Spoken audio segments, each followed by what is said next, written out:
When my wife Sarah and I bought the house, it felt like a dream. Quiet neighborhood, tall trees, and a big backyard that faded into thick woods behind a rusted, overgrown fence. The realtor said the land beyond it was undeveloped county property.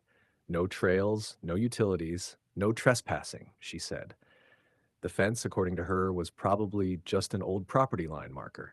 But it wasn't just a fence. It was nearly 8 feet tall, made of twisted, rusted iron with sharp spikes along the top, like it was built to keep something in, not out. Hidden behind vines and moss right in the middle was a heavy gate, welded shut and scarred with age. And scratched deep into the inside, our side, was a single word: stay. At first, we laughed it off, figured it was an old scare tactic, maybe someone's idea of a joke to keep kids out of the woods. But now I know someone was trying to warn us. Our dog Bear was the first to react. Usually brave, friendly, kind of dumb but sweet, he refused to go into the backyard. He'd stand at the sliding glass door, tail low, ears pinned back, growling under his breath.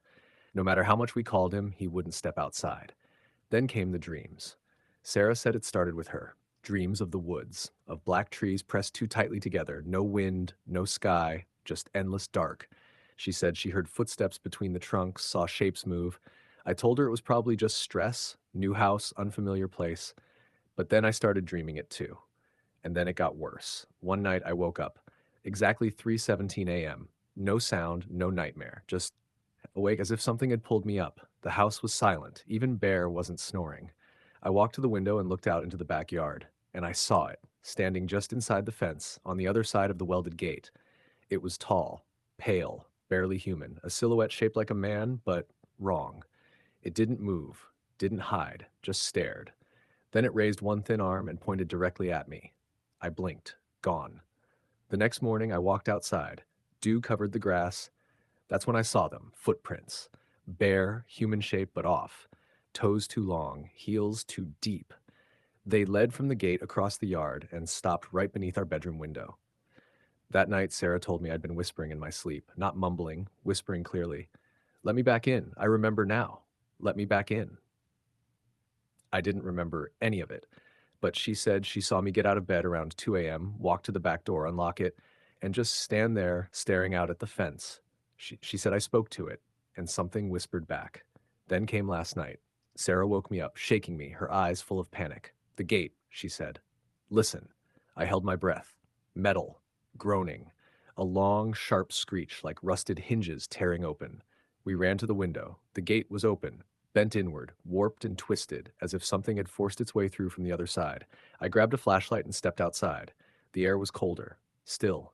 The trees stood too straight, like they were listening, and the words scratched into the gate, "Stay," had been scraped out, violently. And in its place, someone had carved two new words: "Welcome home." I don't know what's calling me from the woods, but something is, something that knows me, something I'm starting to remember. Today, I crossed the threshold, just a few steps into the woods. Sarah begged me not to, but I couldn't help it. There was a path, thin, crooked, nearly hidden beneath leaves and roots. But it was real. The forest behind the fence was supposed to be untouched, wild. But this path had been walked before, worn into the earth, too old to be new, and yet somehow it felt like I'd been there before. The air was different on that side. Damp, sweet, like sap and rot and something else I couldn't name. Not unpleasant, just heavy, like the trees were breathing. I followed the path for maybe a minute, then I saw it: a tree, tall, split down the middle, covered in lichen, and carved into the bark, faint but still visible, were my initials. RJ, carved in the same way I used to write them as a teenager. Sharp R, crooked J. I ran my fingers over it. It was old, weathered, faded, but it was mine. I came home shaken. Sarah said I was gone nearly an hour. I swear it was minutes. She said I've been different, quieter, distant. Said I talk in my sleep now, not in English, a language she doesn't understand. I found a property inspection report buried in the old house paperwork from the 1980s. Normal stuff, but in one corner of the sketch, written in faded blue pen, were these words: Warden RJ, caretaker of the line. No last name, no explanation, just that. When I showed Sarah, she didn't speak for a long time. Then she looked at me, pale as a sheet, and whispered, "Have you lived here before?" I tried to laugh, but something in me went cold. Last night, after midnight, I heard footsteps on the back porch, slow, Careful. I pulled back the curtain and saw myself. Same height, same face, same scar on the chin, even the same gray hoodie I threw away years ago. He didn't knock, he just stood there, tilting his head like he was trying to remember something.